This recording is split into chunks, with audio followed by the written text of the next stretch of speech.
IT sector के अंदर suddenly एक बहुत बड़ा क्राइसिस आ गया है। कैसा क्राइसिस?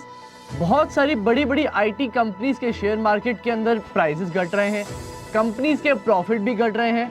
पर इसके पीछे की रीजनिंग क्या है, बहुत लोग इसके पीछे कंफ्यूज हैं।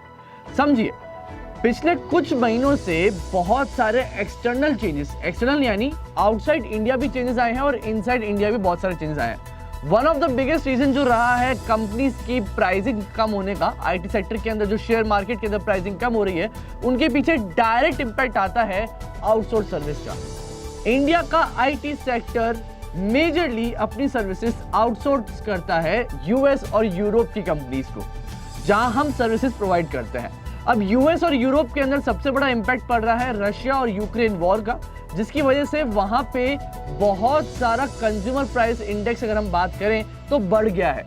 अभी कंज्यूमर प्राइस इंडेक्स क्या होता है? बेसिकली कंज्यूमर प्राइस इंडेक्स का मतलब होता है कि हर एक कंपनी या कॉर्पोरेट सेक्टर या कोई भी इंडिविजुअल्स पे स्पेंडिंग, कंज्यूमर की स्पेंडिंग पे कितना प्राइसिंग हाई हो रहा है। क्योंकि बहुत टाइम से एनर्जी रिसोर्सेज पे बहुत ज़्यादा पैसा खर्च करना पड़ रहा है, भले चाहे इंडिविजुअल लोग हों या कंपनीज हो, इसीलिए उनके ऊपर बहुत ज़्यादा बर्डन आ गया है एक्सपेंडिचर करने का। क्योंकि वो बहुत ज़्यादा एक्सपेंडिचर कर रहे हैं तो कंपनीज लॉसेस में जा रही हैं। क्योंकि कंपनी लॉसेस में जा रही है तो एज अ कंट्री बहुत सारे इन्फ्लुएंसेस के बाद उनकी कंट्रीज की ग्रोथ के अंदर इन्फ्लेशन हाई हो चुका है और जीडीपी ग्रोथ कम होने लगी है। इसीलिए बहुत सारे लोगों को ऐसा लग भी रहा है कि यूएस में रिसेशन भी आ सकता है। क्योंकि बहुत सारे लोगों को ऐसा लग रहा है कि यूएस में रिसेशन आ सकता है, इसीलिए इंडियन लोग जो भी आईटी सेक्टर से हैं, जो सर्विसेज प्रोवाइड कर रहे हैं, उनको कम फीस पे की जा रही है और कम सर्विसेज ली जा रही है। क्योंकि कम सर्विसेज ली जा रही हैं तो रेवेन्यू थोड़ा सा घट रहा है। हालांकि अगर आप देखें मार्केट के अंदर पिछले क्वार्टर से इस क्वार्टर में रेवेन्यू बढ़ा ही है, लेकिन प्रॉफिट्स कम हो गए हैं। अब इसके पीछे का रीजन क्या है?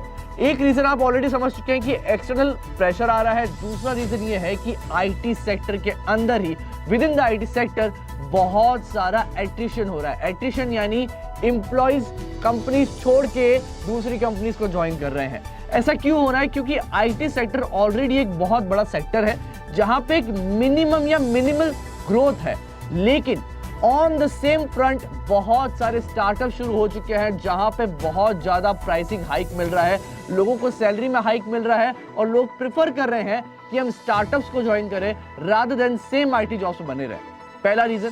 दूसरा रीजन ये है कि स्टार्टअप्स के अंदर बहुत फ्लेक्सिबल वर्क कल्चर है कंपेयर टू आईटी सेक्टर, जहां पे थोड़ा सा वर्क कल्चर रिजिड है। इसकी वजह से भी लोग जॉब छोड़ के जा रहे हैं। क्योंकि इतने सारे लोग जॉब छोड़ के जा रहे हैं तो कंपनीज जो आईटी सेक्टर के अंदर अभी भी करंटली वर्किंग कर रही हैं हाई लेवल पे, वो अपने अच्छे एम्प्लॉयज को अच्छा पैकेज देने की कोशिश कर रही है ताकि वो कंपनी छोड़ के नहीं जाए। क्योंकि आईटी कंपनीज अच्छा पैकेज दे रही हैं, अच्छा प्रमोशंस दे रही हैं, अच्छा सैलरी हाइक दे रही है, तो उनके सैलरी एक्सपेंडिचर बढ़ रहे हैं। इसीलिए रेवेन्यू बढ़ने के बावजूद कंपनी के एक्सपेंडिचर बहुत ज़्यादा रैपिडली बढ़ रहे हैं तो प्रॉफिट कम हो रहा है। ये कुछ रीजंस की वजह से आईटी सेक्टर में पिछले बहुत टाइम से रिसेशन चल रहा है। पिछले 5-6 महीने से सेक्टर के अंदर शेयर प्राइसिंग कम ही जा रही है। अब कब तक ये चलता रहेगा, कब तक यूएस का इन्फ्लुएंस यहाँ पे बना रहेगा, कब तक आईटी सेक्टर इससे रिकवर करेगी, उसके बारे में कहना थोड़ा मुश्किल है। लेकिन ये श्योरिटी है कि इन सब रीजंस की वजह से आईटी सेक्टर में थोड़ा डेंट आया है, लेकिन ये डेंट टेम्पररी है। आगे चल के इसमें इंप्रूवमेंट आने की पूरी चांसेस है।